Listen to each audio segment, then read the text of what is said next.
ಈ ಕಾರ್ಯಕ್ರಮದ ಪ್ರಾಯೋಜಕರು Gadiyar group of companies, specialized in piling and shoring, engineering consultancy, firefighting, steel structures, real estate. Office, SIT Tower, Silicon Oasis, Dubai, UAE. ನೀವು ನೋಡ್ತಾ ಇದ್ದೀರಾ ಸನ್ಮಾರ್ಗ ಸುದ್ದಿ ಸಂಚಯ. ನಾನು ಶಂಶೀರ್ ಬುಡೋಳಿ. ನಮ್ಮನ್ನ ಜೈಲಿಗೆ ಹಾಕಿ ಅಥವಾ ನೇಣಿಗೆ ಹಾಕಿ ನಾವು ಎರಡೇ ಚರಣಗಳನ್ನು ಹಾಡುವುದು ಎಂದು ಕೆಪಿಸಿಸಿ ಅಧ್ಯಕ್ಷ ಬಿಕೆ ಹರಿಪ್ರಸಾದ್ ಹೇಳಿದ್ದಾರೆ.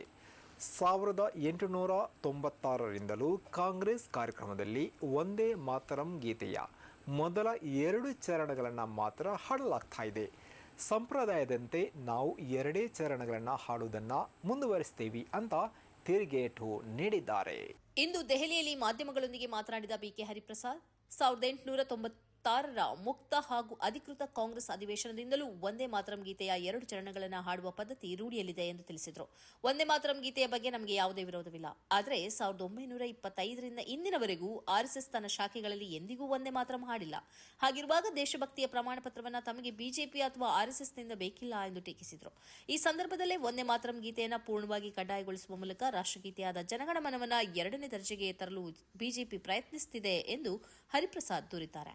ಹಿಂದೂ ದೇವತೆಗಳ ಉಲ್ಲೇಖ ಇರುವ ವಂದೇ ಮಾತರಂ ಸಂಪೂರ್ಣ ಗೀತೆಯ ಎಲ್ಲಾ ಚರಣಗಳನ್ನು ಸರ್ಕಾರಿ ಕಾರ್ಯಕ್ರಮಗಳಲ್ಲಿ ಹಾಡುವ ಕುರಿತು ನಡೆಯುತ್ತಿರುವ ರಾಜಕೀಯ ಚರ್ಚೆಗಳ ಮಧ್ಯೆ ಬಿಕೆ ಹರಿಪ್ರಸಾದ್ ಅವರ ಈ ಹೇಳಿಕೆ ತೀವ್ರ ಸಂಚಲನ ಮೂಡಿಸಿದೆ. ದೇಶದಲ್ಲಿ ಮರಣದಂಡನೆ ಇರುವ ಗಲ್ಲು ಶಿಕ್ಷೆ ಪದ್ಧತಿಯನ್ನು ರದ್ದುಪಡಿಸಿ ವಿಷಕಾರಿ ಇಂಜೆಕ್ಷನ್ ಅಥವಾ ಇತರೆ ಪರ್ಯಾಯ ವಿಧಾನಗಳನ್ನು ಅಳವಡಿಸಿಕೊಳ್ಳುವಂತೆ ಕೋರಿ ಸಲ್ಲಿಕೆಯಾಗಿದ್ದ ಅರ್ಜಿಯನ್ನು ಸುಪ್ರೀಂ ಕೋರ್ಟ್ ಇಂದು ವಜಾ ಮಾಡಿದೆ. ಆದರೆ ಕಡಿಮೆ ನೋವುಂಟು ಮಾಡುವಂತಹ ಪರ್ಯಾಯ ವಿಧಾನಗಳ ಕುರಿತು ಪರಿಶೀಲನೆ ನಡೆಸೋಕೆ ಕೇಂದ್ರ ಸರ್ಕಾರಕ್ಕೆ ತಜ್ಞರ ಸಮಿತಿ ರಚಿಸುವ ಅವಕಾಶವಿದೆ ಎಂದು ಕೋರ್ಟ್ ಹೇಳಿರುವಂಥದ್ದು. ಹಿರಿಯ ವಕೀಲ ರಿಷಿ ಮಲ್ಹೋತ್ರಾ 2017ರಲ್ಲಿ ಈ ಸಾರ್ವಜನಿಕ ಹಿತಾಸಕ್ತಿ ಅರ್ಜಿ ಸಲ್ಲಿಸಿದ್ದರು. ಮರಣದಂಡನೆ ಶಿಕ್ಷೆಗೆ ಗುರಿಯಾದ ವ್ಯಕ್ತಿಯ ಪ್ರಾಣ ಹೋಗುವವರೆಗೂ ನೇಣು ಹಾಕುವ ನಿಯಮವಿದೆ. ಇದನ್ನು ಪ್ರಶ್ನಿಸಿದ್ದ ಅರ್ಜಿದಾರರು, ನೇಣು ಶಿಕ್ಷೆಯು ಅಪರಾಧಿಗೆ ದೀರ್ಘಕಾಲದ ತೀವ್ರ ನೋವು ಮತ್ತು ಯಾತನೆಯನ್ನು ಉಂಟುಮಾಡುತ್ತದೆ. ಇದು ಸಂವಿಧಾನದ 21ನೇ ವಿಧಿಯಡಿ ಲಭ್ಯವಿರುವ ಘನತೆಯಿಂದ ಸಾಯುವ ಹಕ್ಕಿನ ಉಲ್ಲಂಘನೆಯಾಗಿದೆ ಎಂದು ವಾದಿಸಿದ್ದರು. ಗಲ್ಲು ಶಿಕ್ಷೆಯ ಬದಲಿಗೆ ವಿಷಕಾರಿ ಇಂಜೆಕ್ಷನ್, ಗುಂಡೇಟು, ವಿದ್ಯುತ್ ಆಘಾತ ಅಥವಾ ಅನಿಲ ಕೊಠಡಿಯಂತಹ ವಿಧಾನಗಳನ್ನು ಪರಿಗಣಿಸಬೇಕು ಎಂದು ಅವರು ಕೋರಿದ್ದರು. ನ್ಯಾಯಮೂರ್ತಿಗಳಾದ ವಿಕ್ರಮ್ನಾಥ್ ಮತ್ತು ಸಂದೀಪ್ ಮೆಹ್ತಾ ಅವರಿದ್ದ ನ್ಯಾಯಪೀಠವು ವಿಜ್ಞಾನ ಮತ್ತು ವೈದ್ಯಕೀಯ ತಂತ್ರಜ್ಞಾನ ಮುಂದುವರಿದಂತೆ ಕಡಿಮೆ ನೋವು ನೀಡುವ ಪರ್ಯಾಯ ವಿಧಾನಗಳ ಕುರಿತು ಬಲವಾದ ಪುರಾವೆಗಳು ಲಭ್ಯವಾದರೆ ಭವಿಷ್ಯದಲ್ಲಿ ಈ ವಿಷಯವನ್ನು ಮರುಪರಿಶೀಲಿಸುವ ಅವಕಾಶ ಮುಕ್ತವಾಗಿದೆ ಎಂದು ನ್ಯಾಯಾಲಯ ಹೇಳಿದೆ. ವಿಚಾರಣೆ ವೇಳೆ ಮಧ್ಯಪ್ರವೇಶಿಸಿದ್ದ ಪ್ರಾಜೆಕ್ಟ್ 39A ಸಂಸ್ಥೆಯು ಅಮೆರಿಕ ಸೇರಿದಂತೆ ಹಲವು ದೇಶಗಳಲ್ಲಿ ಬಳಕೆಯಲ್ಲಿರುವ ವಿಷಕಾರಿ ಇಂಜೆಕ್ಷನ್ ವಿಧಾನವು ಅನೇಕ ತಾಂತ್ರಿಕ ತೊಡಕುಗಳನ್ನು ಎದುರಿಸುತ್ತಿದ್ದು ಅದು ಯಾವಾಗಲೂ ಯಶಸ್ವಿಯಾಗಿಲ್ಲ ಎಂಬ ಅಂಶವನ್ನು ನ್ಯಾಯಾಲಯದ ಗಮನಕ್ಕೆ ತಂದಿತ್ತು. ಅಂತಿಮವಾಗಿ ಅರ್ಜಿಯನ್ನು ವಜಾಗೊಳಿಸಿರುವ ಸುಪ್ರೀಂ ಕೋರ್ಟ್ನ ಈ ಆದೇಶದಿಂದಾಗಿ ಸದ್ಯಕ್ಕೆ ದೇಶದಲ್ಲಿ ಮರಣದಂಡನೆಗೆ ನೇಣು ಶಿಕ್ಷೆಯ ಪದ್ಧತಿಯೇ ಮುಂದುವರಿಯಲಿದ್ದು ಪರ್ಯಾಯ ಮಾರ್ಗಗಳ ವೈಜ್ಞಾನಿಕ ಪರಿಶೀಲನೆಯ ಹೊಣೆ ಕೇಂದ್ರ ಸರ್ಕಾರದ ಸುಪರ್ದಿಯಲ್ಲಿದೆ.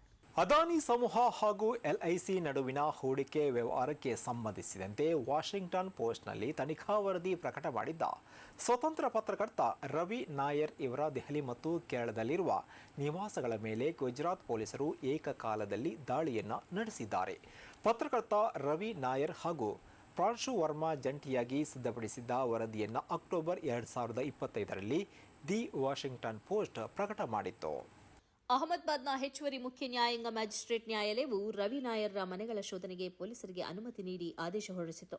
ಈ ಆದೇಶ ಬಂದ ತಕ್ಷಣವೇ ಕಾರ್ಯಪ್ರವೃತ್ತರಾದ ಗುಜರಾತ್ ಪೊಲೀಸ್ ಅಧಿಕಾರಿಗಳು ನಾಯರ್ರ ಕೇರಳದ ನಿವಾಸದಲ್ಲಿ ಪರಿಶೀಲನೆ ನಡೆಸಿ ಅವರ ಬಳಿ ಇದ್ದ 2 ಮೊಬೈಲ್ ಫೋನ್ಗಳನ್ನು ವಶಕ್ಕೆ ಪಡೆದಿದ್ದಾರೆ. ಅದೇ ವೇಳೆ ದೆಹಲಿಯಲ್ಲಿರುವ ಅವರ ನಿವಾಸದ ಮೇಲೆಯೂ ದಾಳಿ ನಡೆಸಿದ ಪೊಲೀಸರು ರವಿ ನಾಯರ್ ಅವರ ಮಗನ ಲ್ಯಾಪ್ಟಾಪ್ ಹಾಗೂ ಆ ಸಮಯದಲ್ಲಿ ಮನೆಯಲ್ಲಿದ್ದ ಅವರ ಸಹೋದ್ಯೋಗಿಯೊಬ್ಬರಿಗೆ ಸೇರಿದ ಲ್ಯಾಪ್ಟಾಪ್ ಮತ್ತು ಐಪ್ಯಾಡ್ ಅನ್ನು ಮುಟ್ಟುಗೋಲು ಹಾಕಿಕೊಂಡಿದ್ದಾರೆ. ಗಮನಾರ್ಹ ಸಂಗತಿ ಎಂದರೆ ಈ ಪೊಲೀಸ್ ಪ್ರಕರಣದಲ್ಲಿ ರವಿ ನಾಯರ್ ಅವರ ಮಗನಾಗಲಿ ಅಥವಾ ಅವರ ಸಹೋದ್ಯೋಗಿಯಾಗಲಿ ಆರೋಪಿಗಳಾಗಿ ಹೆಸರಿಸಲ್ಪಟ್ಟಿಲ್ಲ.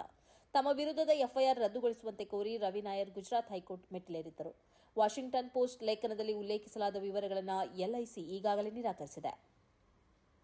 ಎಲ್ಐಸಿ ಈ ಸಂಗತಿಗಳನ್ನು ನಿರಾಕರಿಸಿದ ತಕ್ಷಣಕ್ಕೆ ಲೇಖನಕ್ಕೆ ಆಧಾರವಾದ ದಾಖಲೆಗಳು ನಕಲಿ ಎಂದು ಭಾವಿಸಲು ಸಾಧ್ಯವಿಲ್ಲ. ಆದ್ದರಿಂದ ಈ ಪ್ರಕರಣದಲ್ಲಿ ಅರ್ಜಿದಾರರನ್ನು ವಿಚಾರಣೆಗೆ ಒಳಪಡಿಸುವುದು ಸೂಕ್ತವಲ್ಲ ಎಂದು ಅವರ ಪರ ವಕೀಲರು ವಾದಿಸಿದ್ದರು.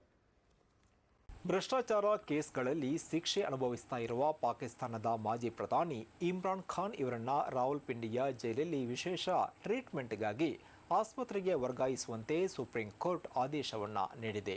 ಇವರ ಆರೋಗ್ಯದ ಬಗ್ಗೆ ಗಂಭೀರ ಕಳವಳ ವ್ಯಕ್ತವಾದ ಹಿನ್ನೆಲೆಯಲ್ಲಿ ಸುಪ್ರೀಂ ಕೋರ್ಟ್ ಈ ಆದೇಶವನ್ನು ನೀಡಿರುವಂಥದ್ದು.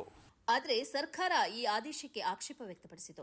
ಸುಪ್ರೀಂ ಕೋರ್ಟ್ ಇಮ್ರಾನ್ ಖಾನ್ ಅವರನ್ನ 48 ಗಂಟೆಗಳ ಒಳಗೆ ಶಿಫಾ ಅಂತಾರಾಷ್ಟ್ರೀಯ ಆಸ್ಪತ್ರೆಗೆ ಸ್ಥಳಾಂತರಿಸುವಂತೆ ಆದೇಶಿಸಿತು. ಅವರು ಸೆಪ್ಟೆಂಬರ್ 16ರವರೆಗೆ ಆಸ್ಪತ್ರೆಯಲ್ಲಿ ಇರ್ತಾರೆ. ಇಮ್ರಾನ್ ಖಾನ್ ಅವರ ಆರೋಗ್ಯವನ್ನು ನಿರ್ಣಯಿಸಲು ಅವರ ವೈಯಕ್ತಿಕ ವೈದ್ಯರು ಮತ್ತು ಸಹೋದರಿ ಡಾಕ್ಟರ್ ಅಲೀಮಾ ಖಾನ್ ಅವರನ್ನ ಒಳಗೊಂಡ ವಿಶೇಷ ವೈದ್ಯಕೀಯ ಮಂಡಳಿಯನ್ನು ರಚಿಸಲಾಗುವುದು. ಇಮ್ರಾನ್ ಖಾನ್ ಅವರ ಆರೋಗ್ಯ ತೃಪ್ತಿಕರವಾಗಿದೆ ಎಂದು ಜೈಲ್ ಅಧಿಕಾರಿಗಳು ಹೇಳಿದ್ದರು.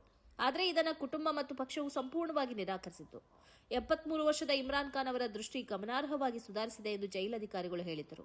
ಆದರೆ ತಿಂಗಳ ಹಿಂದೆ ಇಮ್ರಾನ್ ಖಾನ್ ಅವರ ವಕೀಲರು ಸುಪ್ರೀಂ ಕೋರ್ಟ್ಗೆ ನೀಡಿದ ದಾಖಲೆಗಳಲ್ಲಿ ಅವರ ಬಲಗಣ್ಣಿನ ದೃಷ್ಟಿ 85% ಕುಸಿದಿದೆ ಎಂದು ವ್ಯಕ್ತವಾಗಿತ್ತು.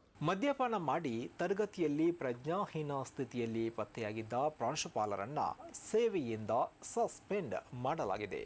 ಮಹಾರಾಷ್ಟ್ರದ ಸಂಭಾಜಿನಗರದಲ್ಲಿರುವ ಜಿಲ್ಲಾ ಪರಿಷತ್ ಪ್ರಾಥಮಿಕ ಶಾಲೆಯ ಪ್ರಾಂಶುಪಾಲ ವಿನೋದ್ ಕಾಡ್ಕೆ ಇವರನ್ನ ಶಿಕ್ಷಣ ಇಲಾಖೆ ಅಮಾನತು ಮಾಡಿದೆ. ಶಾಲೆಯನ್ನ ಸುಧಾರಿಸಿ ಎಂಬ ಕಾಕ್ರೋಚ್ ಪಕ್ಷದ ರಾಷ್ಟ್ರವ್ಯಾಪಿ ಅಭಿಯಾನದ ಭಾಗವಾಗಿ ನಡೆಸಿದ ತಪಾಸಣೆಯ ಸಮಯದಲ್ಲಿ ಶಿಕ್ಷಕರ ಈ ಮದ್ಯಪಾನ ಬೆಳಕಿಗೆ ಬಂದಿದೆ. ಸಿಜೆಪಿ ಸಂಸ್ಥಾಪಕ ಅಭಿಜಿತ್ ದೀಪ್ಗೆ ತಮ್ಮ ಎಕ್ಸ್ ಖಾತೆಯ ಮೂಲಕ ಮದ್ಯದ ಪ್ರಭಾವದಲ್ಲಿ ತರಗತಿಯ ನೆಲದ ಮೇಲೆ ಪ್ರಜ್ಞಾಹೀನವಾಗಿ ಬಿದ್ದಿರುವ ಮುಖ್ಯೋಪಾಧ್ಯಾಯರ ದೃಶ್ಯಗಳನ್ನು ಬಿಡುಗಡೆ ಮಾಡಿದ್ದರು. ಈ ವಿಡಿಯೋ ಭಾರಿ ವಿವಾದವಾದ ನಂತರ ಶಿಕ್ಷಣ ಇಲಾಖೆ ಮತ್ತು ಜಿಲ್ಲಾಡಳಿತ ತಕ್ಷಣವೇ ಈ ವಿಷಯದಲ್ಲಿ ಮಧ್ಯಪ್ರವೇಶಿಸಿತು. ಸ್ಥಳೀಯರು ಮತ್ತು ಪೋಷಕರು ಮುಖ್ಯೋಪಾಧ್ಯಾಯರ ವಿರುದ್ಧ ಗಂಭೀರ ಆರೋಪಗಳನ್ನು ಮಾಡಿದ್ದಾರೆ. ಅವರು ಆಗಾಗ ಶಾಲೆಗೆ ಕುಡಿದು ಬರ್ತಾರೆ ಮತ್ತು ವಿದ್ಯಾರ್ಥಿಗಳು ಮತ್ತು ಪೋಷಕರೊಂದಿಗೆ ಅನುಚಿತವಾಗಿ ವರ್ತಿಸುತ್ತಾರೆ ಎಂದು ದೂರಿನಲ್ಲಿ ತಿಳಿಸಿದ್ದಾರೆ. ಮಧ್ಯಾಹ್ನ ಊಟದ ನಂತರ 3 ಗಂಟೆಯವರೆಗೆ ಅವರು ತರಗತಿಗೆ ಹಾಜರಾಗುವುದಿಲ್ಲ ಎಂದು ಸ್ಥಳೀಯರು ಸಾಕ್ಷಿ ನುಡಿದಿದ್ದಾರೆ. ದೇಶದ ಸರ್ಕಾರಿ ಶಾಲೆಗಳಲ್ಲಿ ಮೂಲಸೌಕರ್ಯ ಮತ್ತು ಶಿಕ್ಷಣದ ಗುಣಮಟ್ಟವನ್ನು ಸುಧಾರಿಸುವ ಗುರಿಯೊಂದಿಗೆ ಕಾಕ್ರೋಚ್ ಜನತಾ ಪಾರ್ಟಿಯು ಆಗಸ್ಟ್ 15ರಂದು ಈ ಅಭಿಯಾನವನ್ನು ಪ್ರಾರಂಭಿಸಿತು. ಅಭಿಯಾನದ ಭಾಗವಾಗಿ ಶಾಲೆಗೆ ಭೇಟಿ ನೀಡಿದ ಕಾರ್ಯಕರ್ತರು ಈ ಶಿಕ್ಷಕನನ್ನ ಕ್ಯಾಮೆರಾದಲ್ಲಿ ಸೆರೆ ಹಿಡಿದರು. ಇದುವೇ ಈ ಹೊತ್ತಿನ ಸನ್ಮಾರ್ಗ ಸುದ್ದಿ ಸಂಚಯ. ನಿರಂತರವಾಗಿ ನೋಡ್ತಾ ಇರಿ ಸನ್ಮಾರ್ಗ ನ್ಯೂಸ್, ಸುದ್ದಿಗಳ ಸಂಧಿಯಲ್ಲಿ ಸತ್ಯದ ಮೊಂಬತ್ತೆ.